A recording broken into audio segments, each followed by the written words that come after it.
Olá, meus queridos irmãos internautas, professor Jonias, lição 4, direcionada para o dia 22 de janeiro de 2017. Lições que aprendemos com as gerações passadas, é o tema.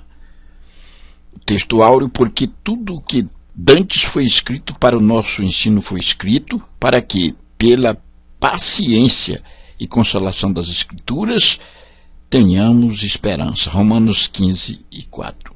A verdade aplicada, aprender mais sobre Deus é uma tarefa diária, desafiadora e primordial. Os objetivos da lição: ensinar qual a metodologia do aprendizado divino, mostrar os caminhos traçados por Deus e seu propósito para o seu povo, explicar que a oportunidade desperdiçada pelos pais estava sendo dada aos filhos. Meu querido irmão internauta que está em busca de algum conhecimento para aprimoramento, a história da humanidade está repleta de exemplos bons que podemos seguir e de maus que devemos descartar. Se a palavra de Deus nos alerta sobre os perigos da vida, é porque Deus está a nos privar de seus embaraços. Devemos olhar, ver os bons exemplos que aprimoram nossas gerações e absorvê-los. Aqueles que são maus, os exemplos que não nos levam a lugar nenhum, devemos rejeitá-los. Fracassos versus vitória. O povo de Israel peregrinou durante 40 anos. Desde a saída do Egito, o povo começou a prevaricar contra Deus e por isso foi provado e reprovado diante do Eterno. E agora os filhos dessa geração, dizimada pela ignorância, são alertados para não cometer os mesmos erros de seus pais. Aqui nesse ponto 1, os erros devem ser catalogados para ser observados para que não caiamos nos mesmos erros. Uma nova mentalidade. Durante os 430 anos, esse povo esteve sob pesado jugo dos egípcios e acostumado a viver como escravo. Mas o Senhor, como um forte, os livrou, os libertou através da instrumentalidade de Moisés.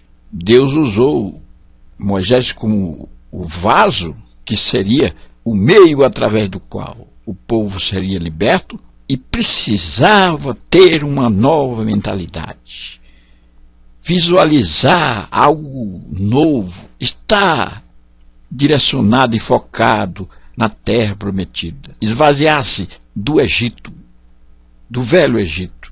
A nova vida exigia obediência. O povo estava confinado a uma situação: ou servia a Deus, ou ficava escravo para sempre. Na verdade, a escravidão havia deixado marcas profundas, marcas que eles não conseguiam se libertar delas.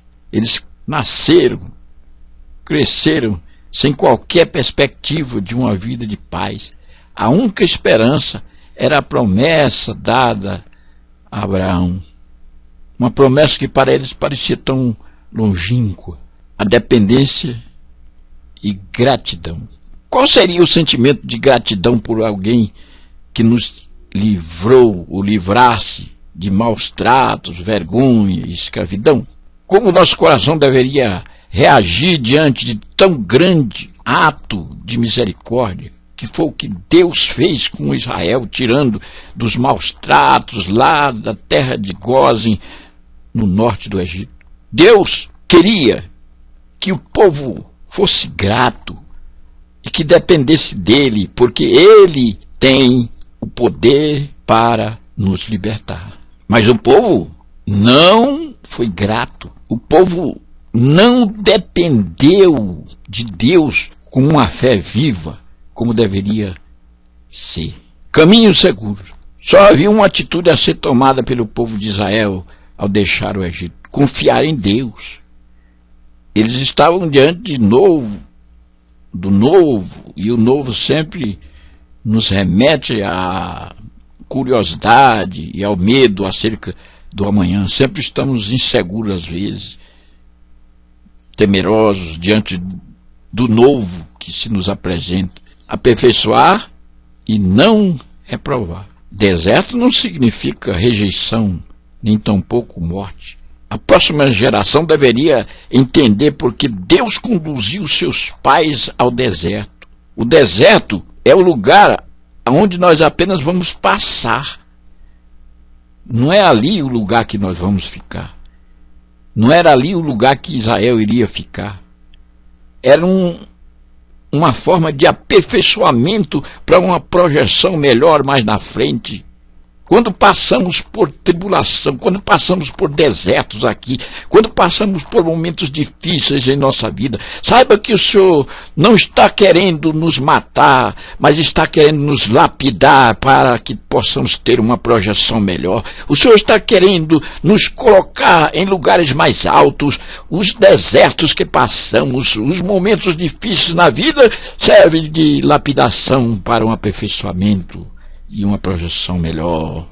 Oh, aleluia! Oxalá todos pudessem entender isto. Glória a Jesus. A motivação dos corações. Deus sempre soube o que estava acontecendo no coração daquele povo. Ele conhece lá dentro, ele prescruta, tem um conhecimento profundo do nosso interior. Ele sempre conhece a nossa motivação. Não adianta pregar um discurso e praticar outro. O discurso divorciado da prática. Precisamos colocar em ação aquilo que falamos, aquilo que pregamos. Deus não resgatou aquele povo do cativeiro para colocá-lo em outro cativeiro, não.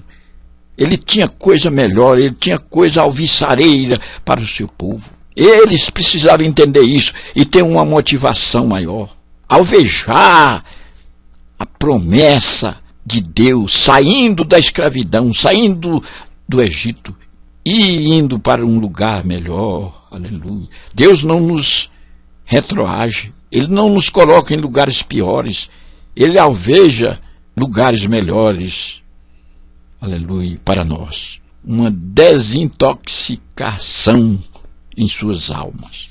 Durante 40 anos, o cardápio foi o maná.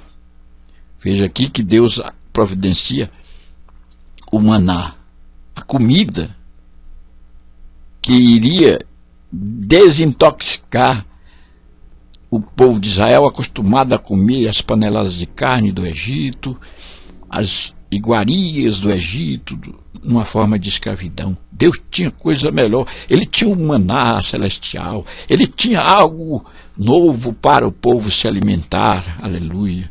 Era uma forma de desintoxicação. Suas almas, aqui tem um sentido figurativo, estavam cansadas e abatidas no deserto, na verdade, mas Deus estava presente e dava um novo alimento. Aquelas vidas que outrora, na terra de Gósen, lá no norte do Egito, sofriam os maus tratos, agora estava nas mãos de Deus, comendo uma nova iguaria, numa nova perspectiva, se alimentando do maná celestial. Aleluia! Às vezes você está aí na igreja e não tem condições financeiras, as coisas não vão bem, você está passando por um verdadeiro deserto, você está passando por momentos difíceis na vida, porém o Senhor está a te alimentar com o maná celestial, está a te alimentar com a palavra de Deus que nos desintoxida das coisas deste mundo, do Egito, aprendendo com os erros do passado. Por causa de sua incredulidade, uma geração inteira foi condenada a não entrar na terra e ficou 40 anos no deserto. Sabemos que provavelmente saiu mais de 2 milhões de pessoas, aproximadamente 3 milhões de pessoas lá do Egito. A Bíblia fala de 600 homens 600 mil homens, porém aqueles 600 mil homens eram só homens preparados para a batalha. Mas tinha crianças, servos, tinha mulheres, e na sua totalidade tinha mais de 2 milhões de pessoas. Há quem diga que tinha 3 milhões, nunca se tem um número certo, mas pode-se ter uma noção da quantidade. E aqui nós vamos ver que só entraram na terra de Canaã Josué e Caleb, dos que saíram de lá. Toda uma geração ficou no deserto, morreu, e precisou se levantar uma nova geração para que pudesse entrar na terra prometida com uma nova visão, uma nova perspectiva. É assim. Uma geração foi condenada por causa da incredulidade. E agora precisava-se observar isto para não cair em outro erro. A incredulidade, ela obstaculariza a nossa chegada na terra prometida. Toda uma geração morreu. A ausência da fé desagrada a Deus. Hebreus 11:6. Sem fé é impossível agradar a Deus. Esse foi o ápice da reprovação da geração que deixou o Egito em busca da sonhada terra de Canaã. Quem sabe você está alvejando a Canaã, mas está desprovido de fé, e a incredulidade tomou conta do seu coração. Então você não chegará jamais, você fará parte da geração que vai morrer no deserto. Não obstante, Deus levantará uma geração com nova perspectiva e com uma fé capaz de atravessar o Jordão e entrar em Jericó. Aleluia! Não faltou milagre nem provisão. O ciclo vivido pela geração passada se findou e agora seus filhos iniciaram um novo. Moisés lista uma série de acontecimentos que marcaram a geração passada, e entre eles está a provisão do deserto. O livro de Deuteronômio, de autoria de Moisés, é chamado também o livro da lei. Deuteronômio 8:4, nós vamos ver esta realidade da provisão. Moisés relembra o povo do que Deus havia feito, dizendo: nunca faltou pão, roupa nova, nunca envelheceu.